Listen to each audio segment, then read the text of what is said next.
Subscribe now and press the bell icon. Never miss an update. यही सनातन धर्म के पतन का कारण है। बंधु कितनी गजब की बात है। आप जितने भी अन्य धर्म हैं उनको देखिए। आप मुस्लिम धर्म का अनुयायी चाहे कुछ भी हो जाए, कितना भी पढ़ लिख ले, लेकिन वो टोपी पहनना और अपनी नमाज पढ़ना नहीं भूलता। बताइए, सिख धर्म का कितना भी बड़ा हो जाए, लेकिन पगड़ी बांधना, गुरु ग्रंथ साहिब को पढ़ना नहीं भूलता। लेकिन सनातन धर्म की ये बहुत गंदी बात है कि 4 किताब क्या पढ़ ले तो अपने धर्म को भूल जाते हैं।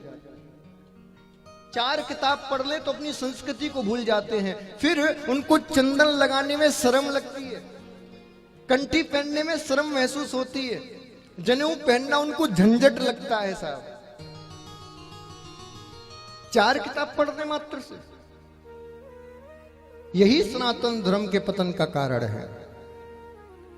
बंधुओं, में आज आपसे निवेदन करूं, चाहे कितना भी पढ़ जाओ, कितने भी लिख लो, कितने भी बड़े धन संपत्तिवान बन जाओ, लेकिन कभी अपनी संपत्ति, संस्कार और परंपरा को मत भूलना।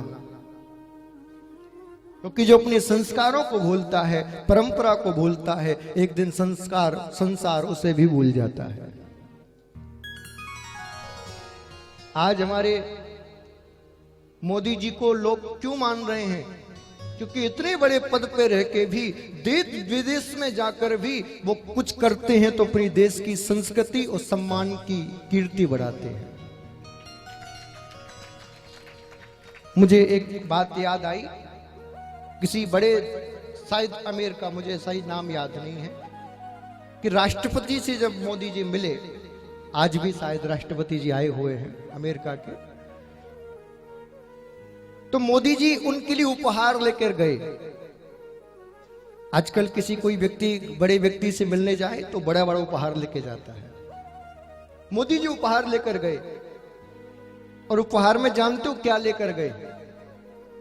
मोदी जी ने रेफर खोला और उस रेफर के अंदर से भागवत गीता को निकाला और गीता निकालकर उनके हाथ में रख दी। किसी ने कहा, बोले मोदी जी आप तो प्रधानमंत्री हो हिंदुस्तान के और एक किताब लेकर आए हो। तो मोदी जी ने कहा, ये किताब नहीं है, ये मेरे देश का गौरव है, और सच बताऊं तो मेरे पास गीता से ज्यादा देने के लिए कुछ भी नहीं है। इससे बढ़कर मुझे पास कुछ दूसरे वस्तु नहीं है, ये अनमोल है।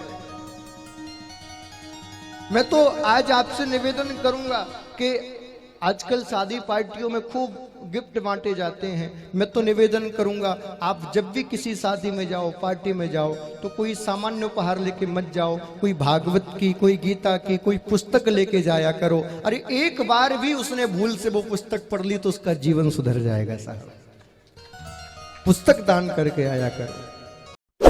Subscribe now and press the bell icon. Never miss an update.